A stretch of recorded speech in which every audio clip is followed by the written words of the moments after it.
Imagine owning a piece of property or a business for years, even decades, and then having it suddenly taken away. That is the dilemma facing a handful of people on the Northwest Side. They say Northeastern Illinois University is unfairly using a legal tool called eminent domain to seize their property for a giant new dormitory. Fox 32's Dane Placko investigates. Some small group of individuals is going to make millions and take away what we had spent 3 generations building. Bill Tong's family grew up in this building in the 3400 block of West Bryn Mawr, which his grandfather built in 1954. For many years, the family ran a Chinese restaurant here, and today they still own the building and rent it out to another Chinese diner, one of several mom-and-pop businesses on the block.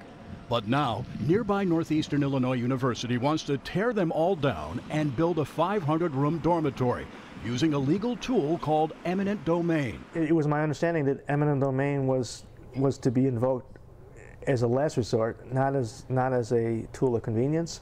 Eminent domain is defined as the power of the state to take private property for public use with payment of compensation to the owner.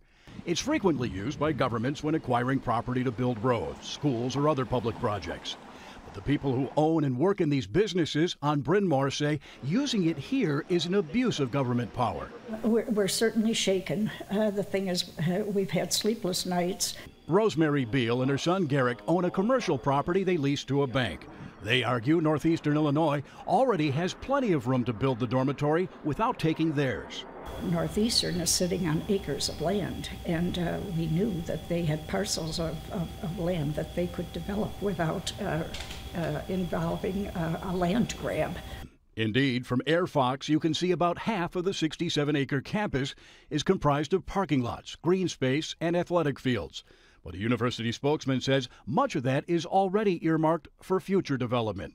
We're also a university that is committed to a certain amount of green space on campus, that we have taken a very close look at our existing land, and we've determined that we simply can't accommodate all of the phases of our student housing project. Bizan says Northeastern Illinois is the only 4-year college in the state that has no dormitories, and it needs student housing to grow enrollment. To build that housing, the university has partnered with a for-profit company called American Campus Communities, which will build and operate the dorm on Bryn Mawr, including retail stores on the first floor. A lawyer for the businesses already here say that's just not fair. Right, they're taking this property and then they're handing it over to private developers who are going to make a lot of money on this. And again, that's not what eminent domain is for. We realize that this is a very difficult process that the property owners are going through.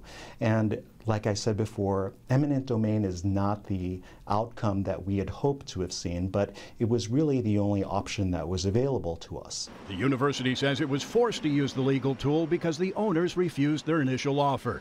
Rosemary Beal says she should have the right to say no. The university refers to this project as a dream.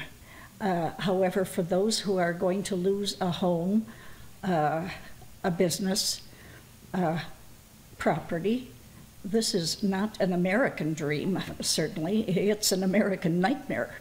The case has prompted a bill in Springfield that would limit the use of eminent domain by state universities, but that bill seems to have stalled.